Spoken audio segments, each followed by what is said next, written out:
el gobierno de la Junta de Andalucía dio luz verde a la tala de 100.000 olivos en Jaén. El motivo: la sustitución de las plantas de la aceituna por plantas fotovoltaicas. La biodiversidad y el paisaje se pueden sacrificar para reducir la brecha entre el precio del aceite y el de la luz. 100.000 son muchos olivos, y eso requería la expropiación de los cultivos a sus dueños. Vamos, la medida perfecta para poner a prueba la resiliencia de los agricultores y de la red eléctrica. Mira que nos avisó Chesterton: no destruyas lo que no entiendes. Pues nada, como elefante en cacharrería. Hola, soy Bárbara Vara y mis pronombres personales son yo, mi, me, conmigo. Y los tuyos también.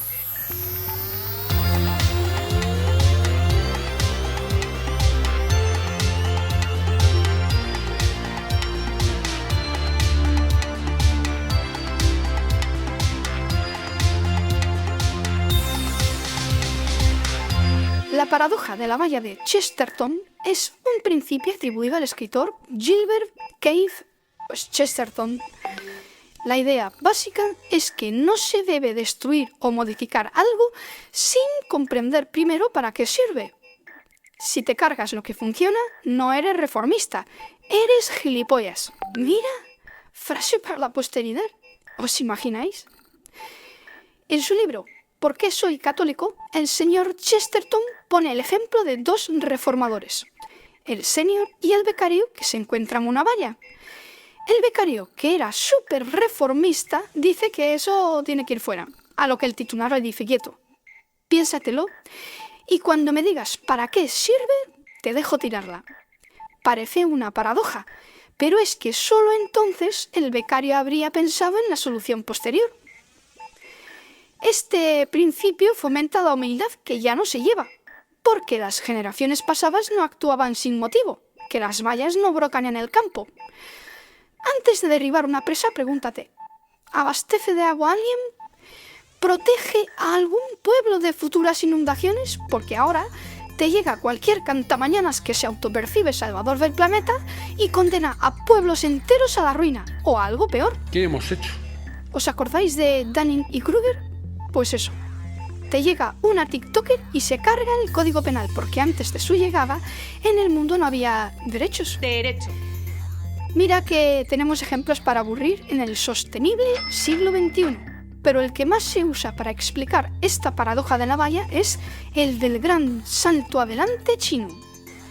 Ese gran salto fue el plan quinquenal de Mao Zedong para industrializar China, que en 1958 puso a los agricultores a trabajar el acero, y mientras aprendían siderurgia no cosechaban, así que a la vez que se abandonaban y se pudrían las cosechas, se agotaba la comida gratuita que ofrecía el Partido Comunista Chino.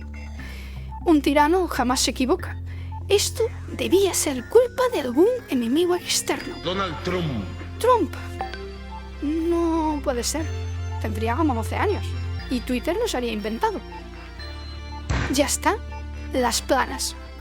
Los gorriones se estaban comiendo el grano del pueblo, ¿tú te crees? Menos mal que estaba Mao ahí y lanzó su campaña de las 4 plagas. El gobierno chino decretó que fuesen completamente eliminados los gorriones, las ratas, las moscas y los mosquitos. En palabras de Mao, los gorriones son una de las peores plagas, son enemigos de la revolución. Se comen nuestras cosechas. Acaben con ellos.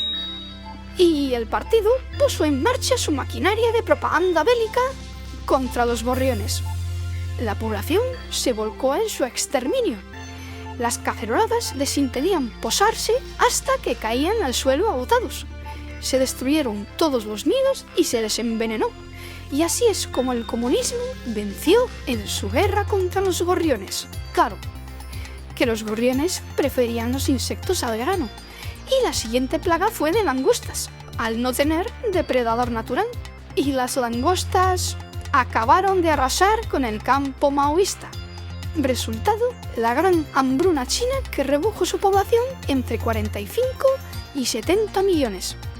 Eso según los investigadores. Según el gobierno de Mao, solo en 15 millones. Casi es como un ayuno intermitente. Entre la falta de cosechas, los accidentes en la nueva industria del acero y la represión a quien no cumpliese con los objetivos, Mao casi se queda solo con su reto demográfico. Es que estamos hablando de un gobierno comunista y genocida. Bueno, ya, si es comunista, qué tontería. Que mirad el problemón que se puede generar por tomar una decisión a la ligera. Y desde el siglo XXI pecamos mucho de arrasar con todo pensando que antes de nosotros no tenían ni idea de nada. Atención. El suministro eléctrico se suspenderá en 1 minuto. Guarde su trabajo y tómese un merecido descanso. Gracias por cuidar de nuestro planeta. Pues mira, hoy me voy a autofizar. Si te cargas lo que funciona, no eres reformista, eres gilipollas. Y si no estamos mejor, no es progreso. Hasta pronto. Aquí. Bueno, besita, mira. ¡Ay, qué lindo, amor! Tú siempre con esos detalles. ¡Amor! ¡Qué hermoso! ¡Ay, qué lindo! Y este detalle tan hermoso. Cortaron la luz. ¡Ay!